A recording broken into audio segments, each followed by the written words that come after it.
Los seres humanos somos criaturas complejas, dotadas de un gran intelecto y una inmensa soberbia. Suponemos ser invulnerables, y eso se vuelve un problema cuando es otro ser humano el que se vuelve una amenaza para nosotros. En la historia acerca de este tipo de hechos hay muchos ejemplos, y muchas sociedades antiguas llegaron a implementar esta práctica. Sin embargo, en la actualidad lo que estamos por ver, lo que les voy a contar, resulta en verdad aterrador. Así es, hoy les contaré la historia del comegente, el caníbal venezolano.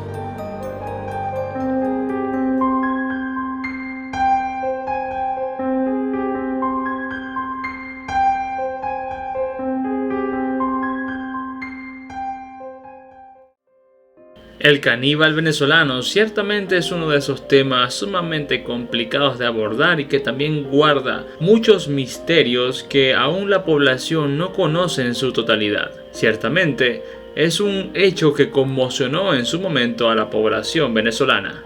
Y antes de abordar como tal lo referente a lo que es el caníbal venezolano y el cómo se comportó, sus motivaciones y aspectos psicológicos, estaremos entendiendo en sí qué es el canibalismo y si ahí tiene algún tipo de implicación o significado cultural, religioso y quizá social que pueda tener algún tipo de trasfondo que nos dé una visión un poquito más amplia de lo que viene siendo el comportamiento del caníbal venezolano en este caso.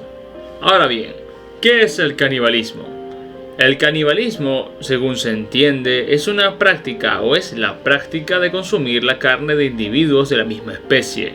En el contexto humano se refiere básicamente a la acción de comer carne humana. Esta práctica ha existido a lo largo de la historia y en diversas culturas o en diversas sociedades ha sido objeto de mito, folclore y leyendas, siendo que se entregaba a modo de tributo a muchos individuos para fines ya sean religiosos o místicos. Ciertamente existen muchos tipos de canibalismos y entre los que podemos mencionar están los siguientes. El canibalismo ritual. En algunas culturas el canibalismo se ha practicado como parte de rituales religiosos o ceremoniales. Por ejemplo, algunas tribus indígenas han consumido a sus enemigos caídos como una forma de honrarlos o inclusive adquirir su fuerza, lo cual podríamos quizá encontrar en tribus tales o, bueno, en este caso, agrupaciones tales como lo son la azteca.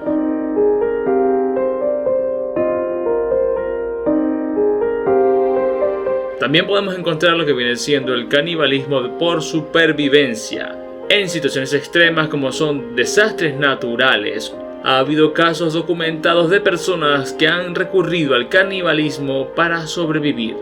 Un ejemplo muy famoso en este caso es el caso de los sobrevivientes del accidente aéreo en los Andes en el año 1972.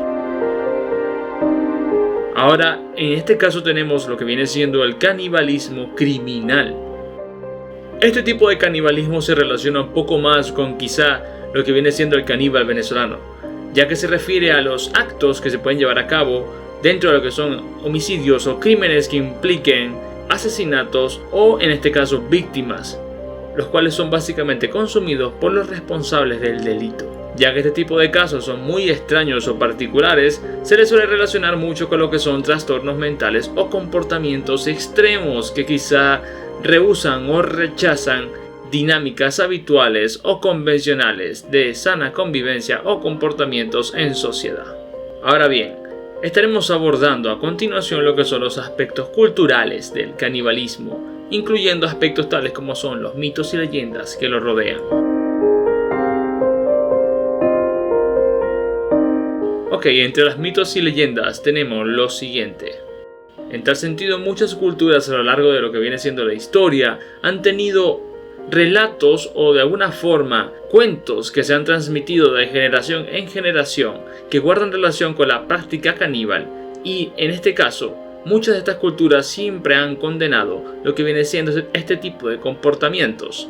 Un ejemplo claro de lo que viene siendo una cultura o un conjunto de agrupaciones culturales que siempre han rechazado la práctica caníbal se encuentra básicamente en las tribus indioamericanas, precisamente en tribus del norte, donde siempre se ha visto de forma muy poco favorable el hecho de consumir la carne de otros individuos o miembros de la especie. De hecho, en esta oportunidad podemos hacer mención de un elemento espectral o propio de una leyenda que se asocia con esta práctica. En este caso estamos hablando del Wendigo. El Wendigo es una criatura de gran tamaño con apariencia aterradora que deambula por los bosques y que es mayormente invocado en momentos de inanición, desesperación, hambruna y la incursión en prácticas caníbales, siendo un castigo para los hombres que la llevan a cabo. En tal sentido, el Wendigo, una vez es perpetrado el hecho, aparece y arremete contra los responsables consumiendo su propia carne, lo que se podría considerar en este caso una forma de castigo directo hacia quienes osen o se atrevan a hacer daño a otro miembro de la especie, en este caso a otro ser humano, y consumir su carne de manera tal que incurra dentro de lo que viene siendo el canibalismo. No obstante, dentro de lo que viene siendo la antropología, también se han realizado estudios que relacionan el hecho o la práctica caníbal con conexiones espirituales del más allá, donde muchas sociedades aparentemente desean el consumo de carne o aspiran al consumo de carne con el fin de conectar o contactar con individuos que se encuentran en el otro mundo, o en este caso en el otro plano material, dando así paso a una breve conexión entre los vivos y los muertos. Inclusive en la actualidad existen tribus caníbales que podemos todavía observar que mantienen comportamientos de este estilo. Por ejemplo, en Indonesia, la tribu caníbal más conocida es la de los Korowai. Aunque su práctica ritual del canibalismo ha disminuido, se ha documentado en el pasado y para algunos sigue siendo un elemento netamente cultural.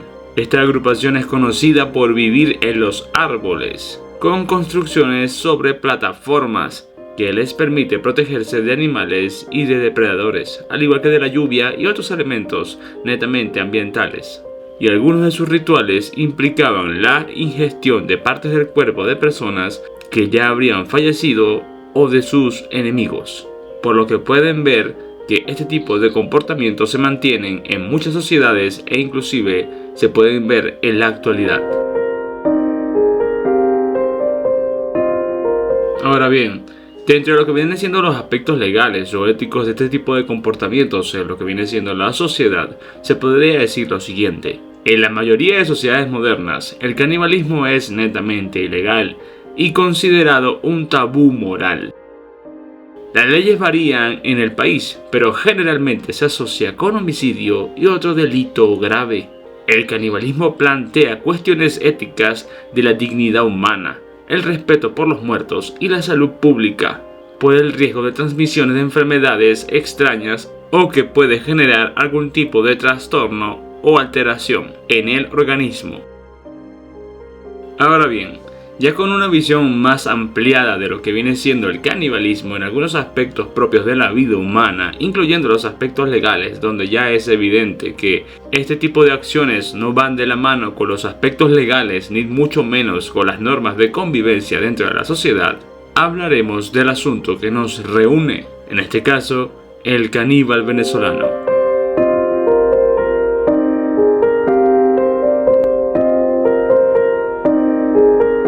Ciertamente se le conoce como el caníbal venezolano, pero su nombre real sería Dorángel Vargas, conocido además en Venezuela como el Comegente. Este hombre sería un criminal venezolano que ganó notoriedad en la década de 1990 por sus crímenes atroces que incluyeron el asesinato y el canibalismo.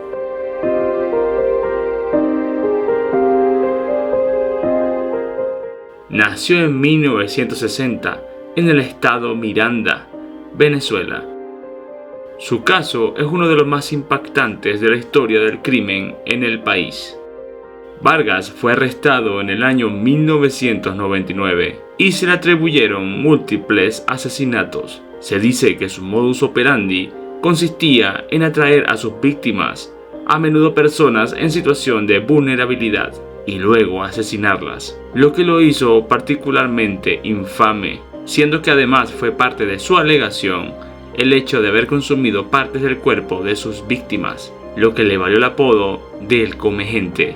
Durante su juicio, se revelaron detalles escalofriantes sobre sus crímenes, lo que generó una gran atención mediática y el horror en la sociedad venezolana. Vargas indudablemente fue declarado culpable y sentenciado a prisión, donde ha permanecido desde entonces. Su caso en particular ha sido objeto de interés en la cultura popular y ha inspirado documentales y reportajes que exploran la psicología del crimen y la violencia en Venezuela. La figura de Vargas sigue siendo a día de hoy en el país una de las más oscuras, que refleja una parte aún desconocida de la naturaleza humana y de los problemas sociales además que enfrenta la nación.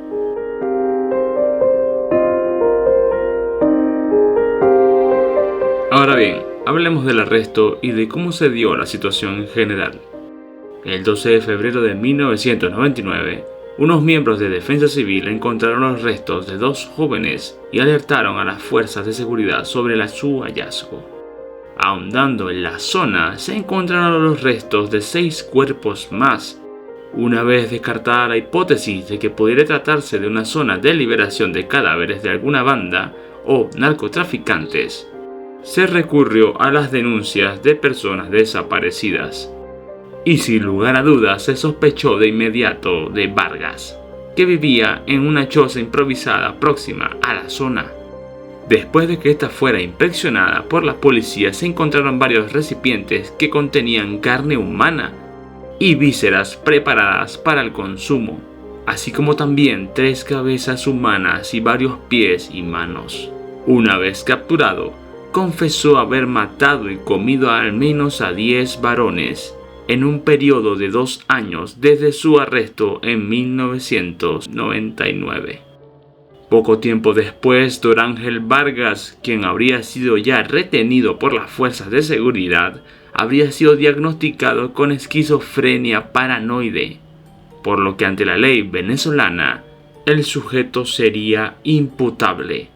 Además de no existir en el país ningún centro con las condiciones adecuadas para su reclusión y atención, por lo que se le mantiene en la actualidad en el centro penitenciario del estado Táchira, en Venezuela. De acuerdo con las investigaciones, se estableció que los crímenes habrían sido cometidos aproximadamente entre noviembre de 1998 y enero de 1999, momento en el que los familiares notificaron a la policía la desaparición de los fallecidos. En cuanto a la forma en la que operaba este sujeto, se ha determinado que cazaba a sus víctimas, siendo que aguardaba a la espera de la mejor oportunidad para posteriormente utilizar un arma contundente, en este caso un tubo en forma de lanza, para neutralizarlas y posteriormente descuartizarlas. Dentro de su práctica común se encontraba el guardar las partes que se comía para cocinarlas y enterraba los pies, las manos y la cabeza. Sus objetivos eran muy específicos, ya que mayormente se encontraba interesado en deportistas y obreros que trabajaban en las orillas del río. Sin embargo, no comía mujeres ni niños, lo cual aparentemente es un dato dentro de la investigación. Algo a destacar es que aunque el sujeto se encuentra recluido, se llegó a dar una situación complicada en el año 2016, donde él se vio involucrado.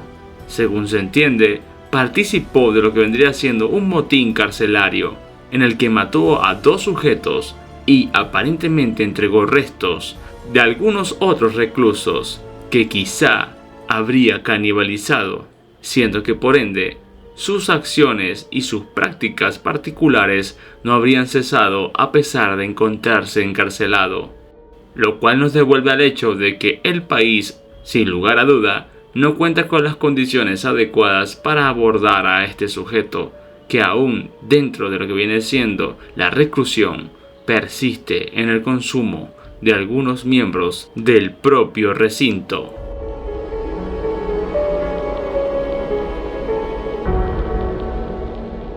Como elemento particular, dentro de lo que viene siendo la investigación, al comegente venezolano Dorángel Vargas se le ha llegado incluso a considerar el Charles Manson de Venezuela, tanto por la apariencia como por su comportamiento y las respuestas dadas dentro de lo que son las diferentes entrevistas, las cuales terminan siendo en algunos casos jocosas, confusas, carentes de sentido o que directamente rayan en lo perturbador, dado que da algunos detalles muy claros acerca de lo que eran sus prácticas, inclusive el cómo se comunicaba con sus víctimas y las convencía de confiar en él para posteriormente neutralizarlas definitivamente y consumirlas después. Ciertamente llegó a declarar que muchas de sus víctimas suplicaron por su vida o temieron su presencia, a lo cual él respondía que no era más que un amigo, que no se preocuparan, que solamente estaba allí para ayudar, lo cual no era más que una vil mentira y engaño que utilizaba para convencerlas y después atacar de forma mucho más crudenta y violenta, generando daños y posteriormente incurriendo en la práctica que lo caracteriza, siendo que el sujeto en cuestión ha reconocido por medio de entrevistas que una vez realizada la labor, lo que hacía era desplazar el cuerpo hacia un espacio cercano, ya fuera un río o cascada, para lavar las partes y luego sustraer las que habría de consumir, dejando de lado lo que no le interesaba y, como ya se ha dicho en anteriores oportunidades en el video, enterrándolas para otros fines o escondiendo directamente los cuerpos para evitar ser descubierto. Yo soy tu amigo. ¿Usted le decía eso a las víctimas? Sí. No te asustes, estás conmigo. Tal así, igualito. Ellos... Algo que podría interesar dentro de lo que son sus declaraciones es que por lo menos en el caso del consumo de mujeres nunca habría incurrido en este tipo de comportamientos o prácticas porque él alega que las mismas no molestan a nadie, por lo que podemos asumir que considera a los hombres una especie de amenaza, lo cual justifica su acción hacia ellos. ¿No se arrepiente de eso? No, al contrario, me alegro, que está sufrido saber de los comediantes. ¿Y comes mujeres? ¿Ah? ¿Comes mujeres? No, mujeres, no, flores. ¿Por qué? ¿Por qué? Porque eso no molestan a nadie. Ahora bien, ya luego de haber hablado de lo que son en sí las prácticas de manera global y general y luego especificando lo que habría sido el comportamiento del individuo, podemos hablar de lo que vienen siendo las consecuencias de este tipo de actos, ya que médicamente existen evidencias que demuestran que este tipo de prácticas particulares pueden llegar a afectar a la salud del ser humano. Y esto sucedería por medio de una enfermedad llamada Kuru, que en su traducción significa temblar de miedo.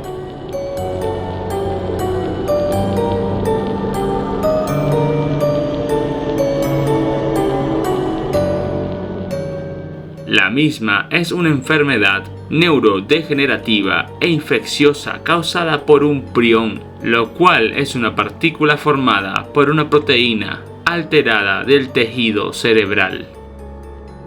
La palabra Kuru significa en tal sentido y como se ya ha mencionado, temblar o también con fiebre o frío, siendo que el término proviene de una lengua aborigen, motivado el mismo de los principales síntomas que produce la enfermedad.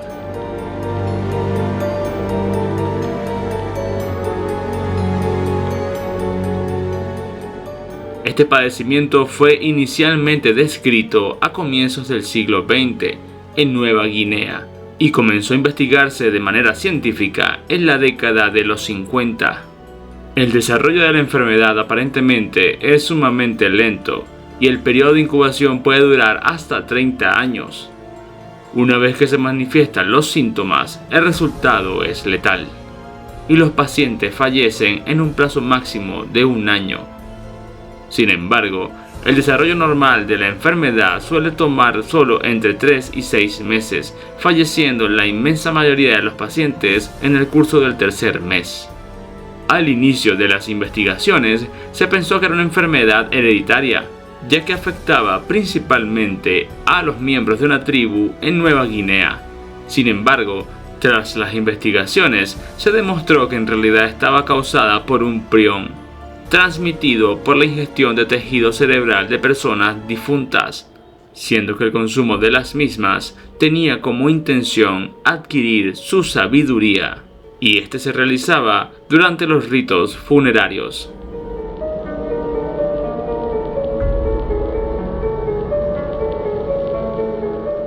El kuru causa cambios fisiológicos y neurológicos que posteriormente conducen a la muerte.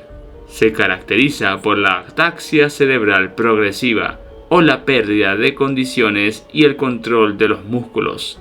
La etapa preclínica de esta enfermedad es asintomática. Tiene un promedio de duración de unos 10 a 13 años, pero como ya se ha mencionado, el tiempo de incubación de lo que viene siendo la enfermedad en sí puede variar y dependerá de las condiciones y del individuo.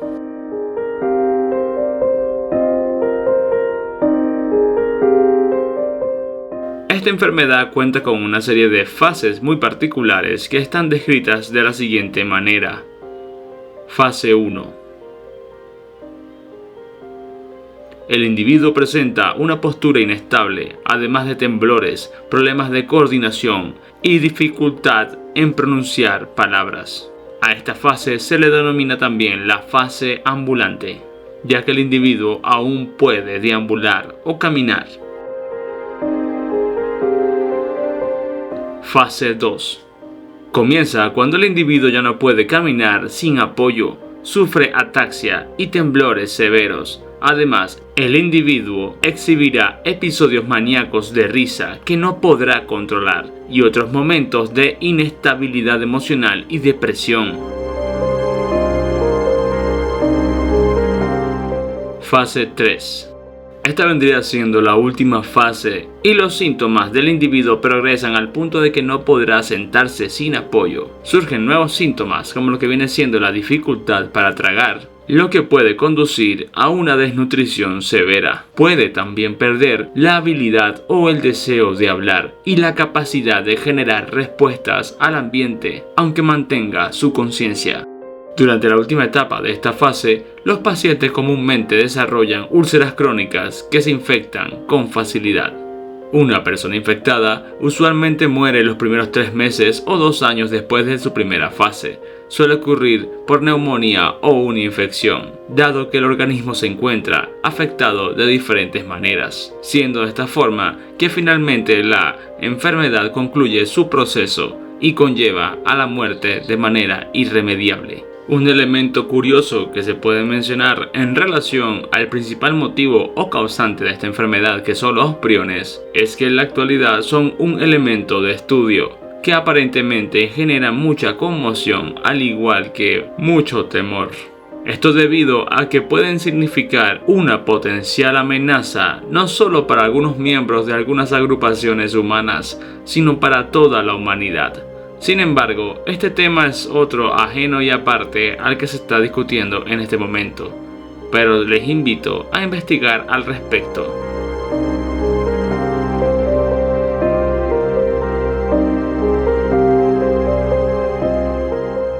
Ahora bien, pasemos a lo que son las conclusiones con respecto al caso de Dorángel Vargas, el come gente. Aunque Dorángel Vargas es conocido por sus actos de canibalismo, aún a día de hoy no hay información pública que indique que haya estado afectado por la enfermedad de Kuru.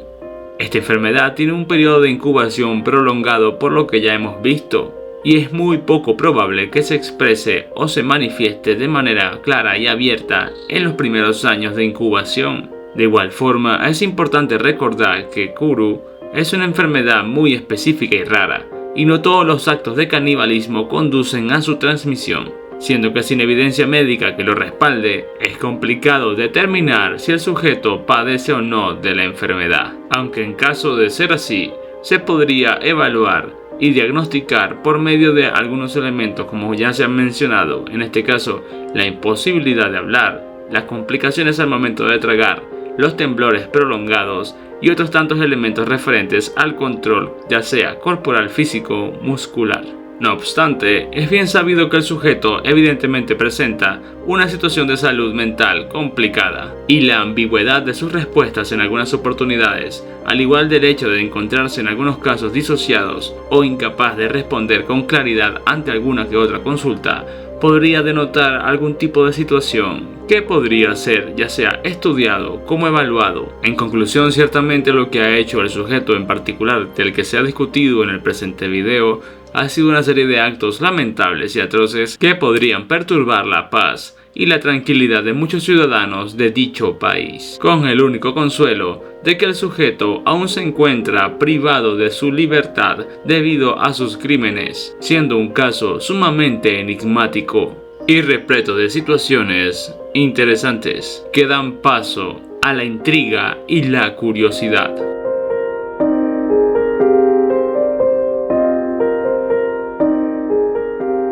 Sin más que decir, en esta oportunidad me despido.